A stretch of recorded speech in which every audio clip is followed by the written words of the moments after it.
Yo, hello everybody, it's Tuna, and it is now day 2 of the Crucible League, and I wanted to show you guys something of value to me, and something that I think is a really good resource for us to use, and that is the Maxroll Atlas passive tree. So basically this is something that the Maxroll team has worked in collaboration with us to try to get this developed for you guys, and for us as well, of course, to make guides and things like that.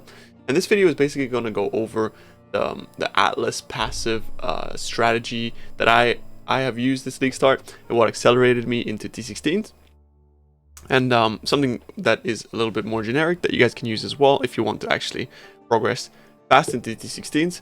And it is a strategy that I recommend mostly if you are confident that your build can actually handle reaching red maps fast, and you know, with like minimal upgrades and things like that. If you are, on the other hand, looking to do something that is more currency generation on low tiers, of course what you should be doing is you should be grabbing essences, strong boxes, things like that, things that are basically flat rewards added to your maps. You are guaranteed every single time, and you can do those at no matter what tier, white tier maps, whatever. You still get the same amount of essences, so you just basically rush all the essence nodes. But if you do actually want to progress the Atlas as I did, as fast as possible, then follow this tree. Essentially, what I did is I took all of the adjacent nodes all the way out. So I went from here, I went all the way up here, then I went here, here, and I took Wandering Path. And at this point, Wandering Path doesn't really do much, right? But what this does is it gives me sort of like a skeleton and a base for me to then do the rest of my Atlas. And at this point, I'm basically still in white tier maps, completed 17 maps, so basic stuff. You don't need any sort of sustain at this point, or any sort of anything to sort of boost you into red tiers. From here is when I will start doing things like this. I'll grab all of these map nodes. I'll path here, because each one of these nodes is going to give me a higher chance to drop adjacent maps and connected maps, and it's going to guarantee that, right? So we want to get as many of these nodes as possible. So we'll travel all the way to the left as well, and then we'll, on top of that, grab all of these. And I know this looks a little weird, but with even just this much, you are getting an absolute ton of adjacent map node drop chance. So Wandering Path is gonna be basically doubling this. So at this point, you have 72% chance to drop a map that is adjacent to the map that you're currently running. So in the way that the Atlas works, what you can imagine is that basically you're on a map, and there's one connected above and one connected below, or whatever, right? And you're pretty much guaranteed to always drop one because of this. Like, it's basically always going to drop. And then on top of that, these nodes here, they're going to give you a 1% chance to be duplicated. So the more of these that you grab, the more chance for those to then drop additional maps.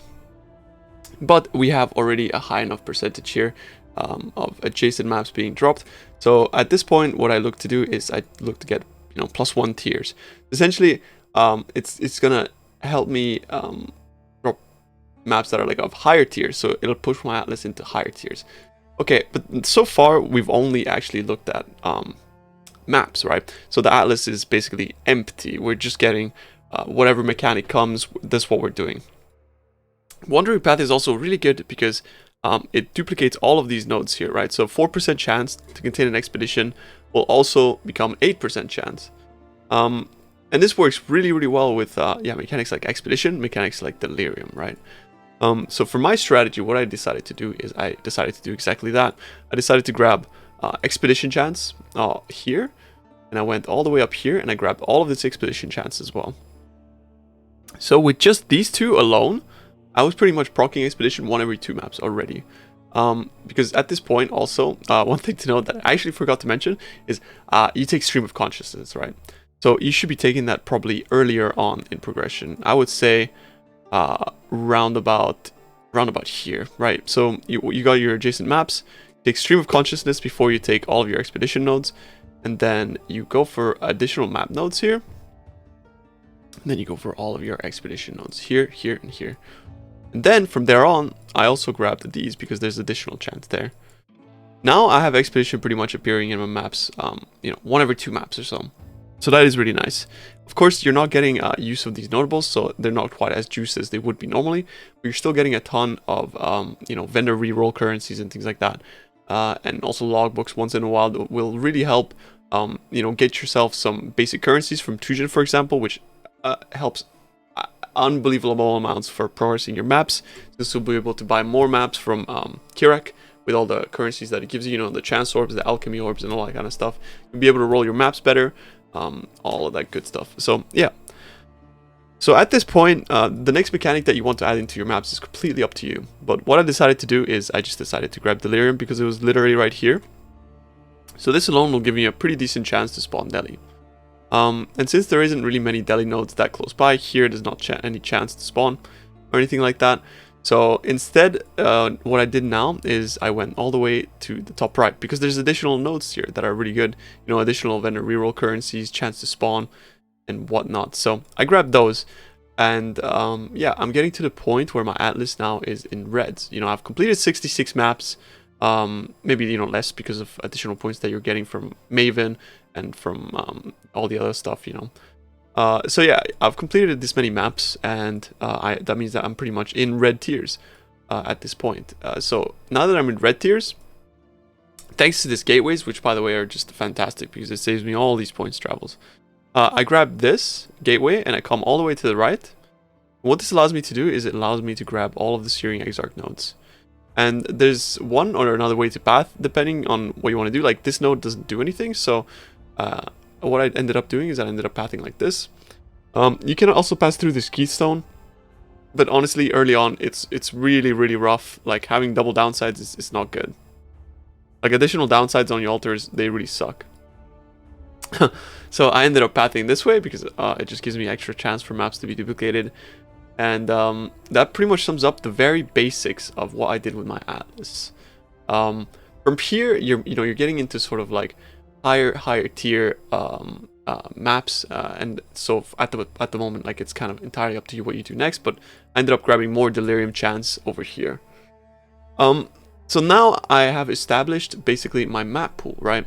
I have enough maps to be able to sustain red tiers without the need of wandering path. And I'm at the point as well where I sort of think to myself, I would like to actually gain the benefit of notables on the Atlas passive tree. And since your passive tree is pretty much already set up around the mechanics that you do enjoy, what you can do is you can literally just unspec that, and then you can spec into all of the keystones here. There, and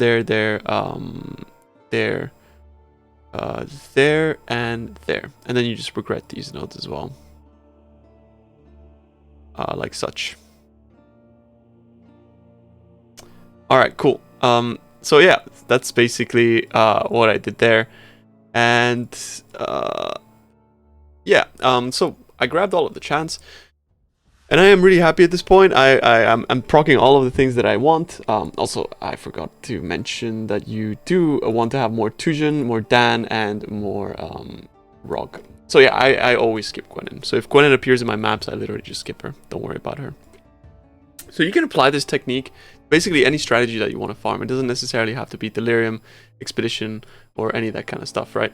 It's totally up to you. So that is basically how I progress my maps and how I decided to actually get into red tiers this time around.